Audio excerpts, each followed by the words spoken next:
Now, we've all heard about the great resignation, with more Americans quitting their jobs than ever before. But to put some of this in perspective, we're joined now by Andrew McCaskill of LinkedIn. He is LinkedIn's career expert and a good friend of the show. Drew, welcome back. Thanks for having me back. Great to have you. Now, we understand a lot of people are changing jobs, looking for new careers, maybe even just completely getting out of the workforce. Tell us why it's particularly important for our audience to know that they may have skills that they don't even know that they have that are transferable to other fields. Absolutely. I want to really talk about what we call first line workers too, because I think that that's oftentimes the group of folks that are really forgotten when we have this big, great reshuffle, great resignation conversation. And first line workers are the backbone of the US economy, making up about 26% of Americans. And those folks are overwhelmingly Black and Hispanic. Many folks in those who have those roles in those jobs possess skills that are highly transferable to other jobs in other industries that are much higher paying jobs, but we just don't talk about those skills.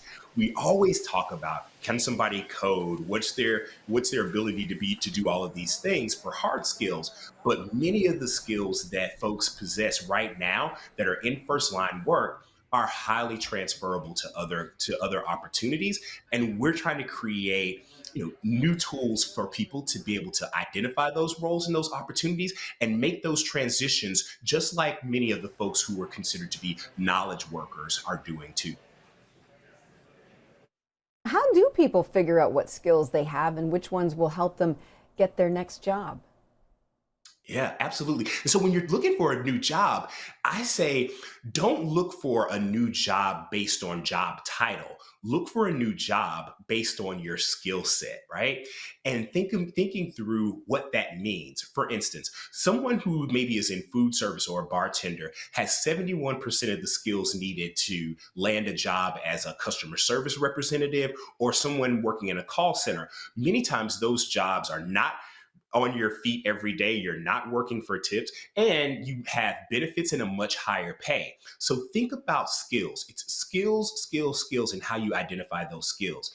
And then use tools like our Career Explorer tool on LinkedIn at opportunity.linkedin.com, which takes help people along a journey that you identify what your skills are, and then it matches you up with other opportunities that may require those exact same skills in other industries as well.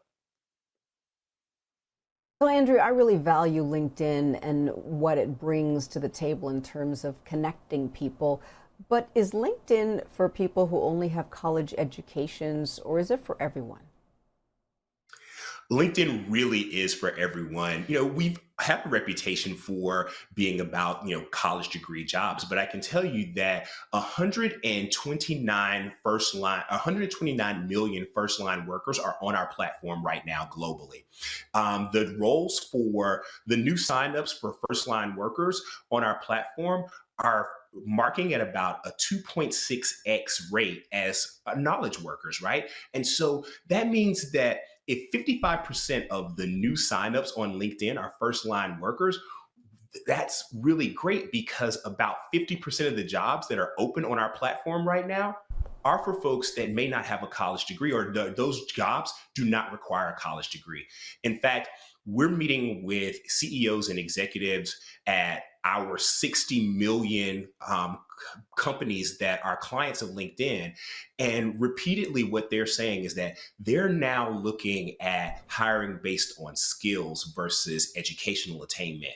And we're creating products to help folks find those opportunities, identify them, and put their best foot forward for it. And what about remote working? Is that still something that's going to be trending for 2022? Absolutely. Remote work and hybrid work, it's here to stay. We have all figured out that most of us, oh, well, a lot of us can do the jobs that we do in a remote or a hybrid environment. Let me give you an example. Before the pandemic, 1 in 67 jobs on LinkedIn was a remote job. Today, 1 in 7. One in seven. And that's a huge jump. So we really do believe that for a lot of people and a lot of folks, remote work is here to stay. And for many people who have had to go in and show up in person for work, many of those folks are leaving those roles and those opportunities and those jobs in retail and in food service and in hospitality. And they're saying, I don't want to work that same way anymore. And what we're seeing now is that there are a lot of new opportunities for remote work that don't require a college degree. There are a lot of certification programs that are out there and available to allow people to upskill and find those jobs and those new opportunities. Here's why I think it's so important for Right. African Americans, too. 59% of African Americans live in the South. And so if we're now looking at all of these remote work opportunities, maybe you've wanted a job in tech but didn't want to move to Silicon Valley in California. Maybe you've wanted a job in media but did not want to move to New York or DC or Chicago. Remote work opens up a brand new spectrum of opportunities, specifically for African Americans who may say, I want to stay in Jacksonville, Florida. I want to stay in Baton Rouge, Louisiana. I want to stay Absolutely. in Atlanta. Yeah. So, Andrew, what's your take on the disparity between last month's jobs report and the resignation numbers that we're seeing? People are really burnt out. Americans are burnt out. I mean, there we are seeing the highest level of resignations from jobs and from work than we've ever seen in the history of us counting jobs. That's meaningful. But many people, yes, are taking a break and figuring out, what do I really want to do? What is work that makes more sense for me and my family? And I think that that's the rub that we're seeing.